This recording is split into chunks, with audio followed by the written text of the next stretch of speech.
Today we are going to kitbash and paint a team for Dread Knights, a miniatures game of gothic blood and all the things that go bump in the night.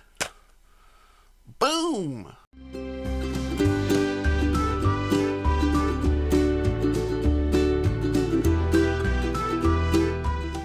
Hello and welcome to another episode of Blaster Kitty Painting. So, like I said, we're going to kitbash up a team of hunters for Dread Knights. It is a turn of the century, well, turn of the last century, like 1900s England gothic horror, and there are monsters all over the place, and you are a team of hunters going out and dealing with them for cash, because that's the only reason to monster hunt.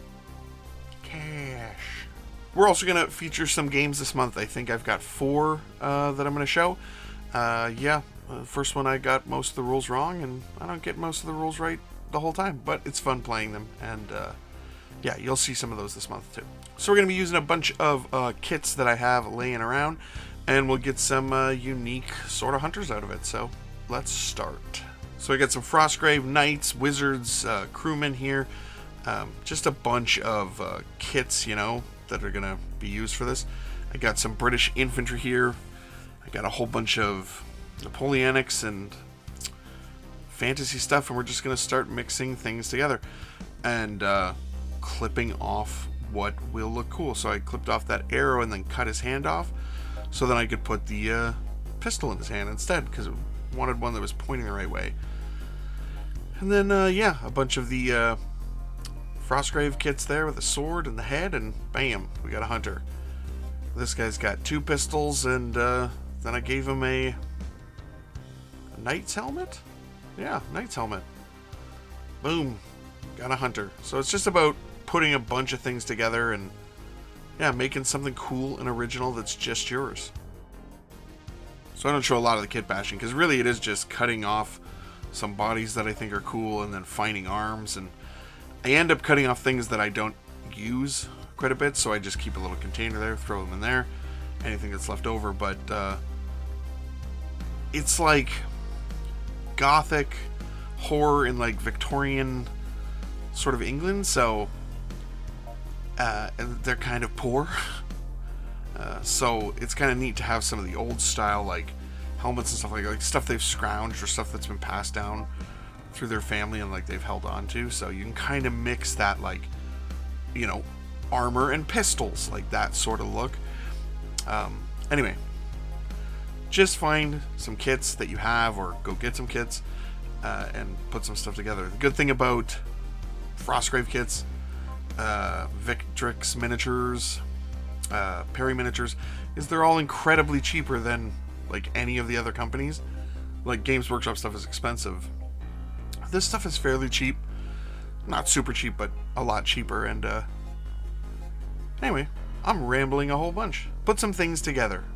And then for a paint scheme, because again, they're not wearing uniforms, I just want to pick a bunch of colors, and then I'm just going to put those colors across all the miniatures somewhere.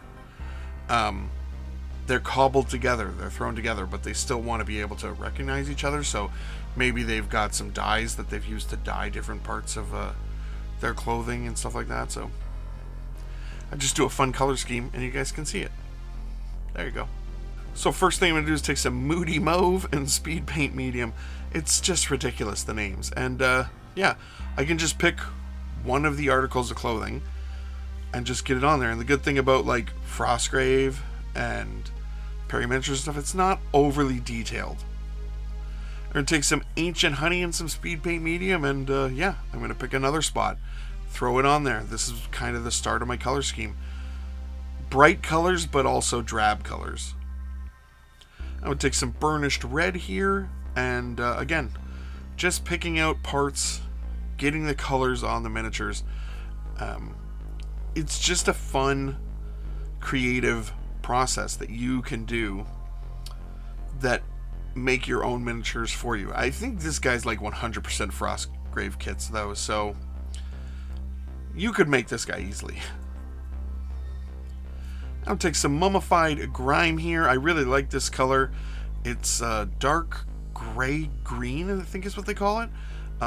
It looks really good for like a dark robe sort of color. It'll dry darker than that. I'll take some peachy flesh and some warrior skin. So some of them I'm going to give peachy flesh, some of them I'm going to give warrior skin, just for some variation in the colors of their skin tones. And yeah, these guys were just primed with an olive color primer, gave them a zenithal, and then I gave them a little bit of a white dry brush as well. Kind of helps the edges just a little bit, but you can just go through and get these colors on there, and they're going to look like a team, a cohesive team kind of by the end. Next, we're going to take some dark wood here, and I'm just going to put that on, obviously, any of the wood features.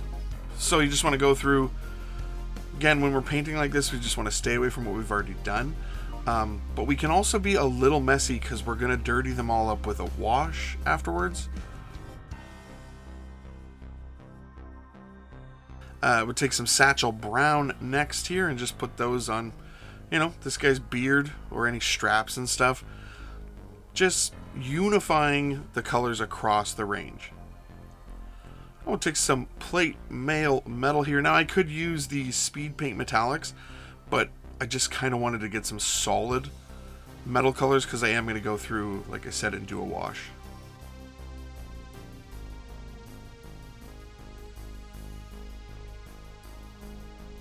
I would take some weapon bronze, and you know, wherever you want these colors, they're your miniatures. It's a very particular thing. You're not following a color scheme here. You're making this up for yourself. And some greedy gold on there as well. And yeah, just wherever you want it. A little bit of gold, not too much. Now I'm going to take a unifying wash next and put it all over the entire miniatures, so it's going all over them. The unifying wash is some black ink, some brown ink, a little bit of green ink, not too bright green, more like a darker kind of green, and then a bunch of matte medium and water. And to help it along, you can put in a little bit of speed paint medium as well. That will let it settle in the recesses. That's why we don't have to be so careful painting everything, because we're going to dull everything down and tie it together a little bit. And yeah, you'll see that here. And we just get that wash across the whole range here. We'll paint the bases, and then yeah, these guys are done.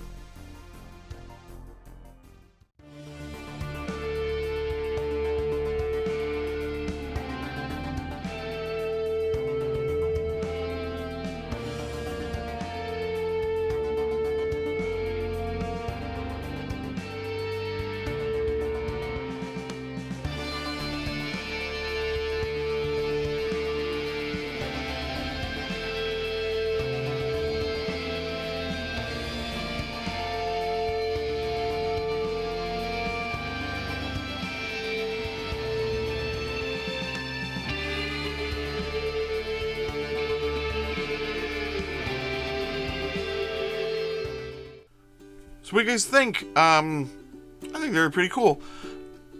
They're interesting, they're different. I mean, some of them, I kind of just used the stuff from Frostgrave kits. For the Witch Woman, the lantern is from the Knight's kit, and the rest of it is from the Witch's kit. So it's an easy way to mix up some stuff. And all those companies, at least those boxes, the scale all works really well together. So you can 3D print. You can go out and buy particular miniatures. That's fine. But you can also just make your own interesting Kitbash miniatures that really only you are going to have, unless you guys see them and then go make them. I mean, I've done that before. I've seen somebody make something, ask them how they did it, and then go and do it. But they're going to be yours. Nobody else is going to have them. That's your team, hunters. And they look fun. They just are fun, and then playing with them on the table is just, I feel almost better, because I didn't just put them together and paint them. I thought about what they were. I created some headcanon about them. I put them together. I also don't play what you see is what you get, so just make them look cool. Unless you want to play what you see is what you get, which is silly because they're miniatures. Have you guys heard of Dread Knights? Let me know in the comments below. It's pretty cool. It's Forbidden Psalm. And as always, we want to thank our Patreon supporters, Charming Grenade, Richie Fender, and LK. Thank you guys so much for supporting the channel. Either way, guys, thank you so much for watching. Please like, share, comment, subscribe. You guys have a great day.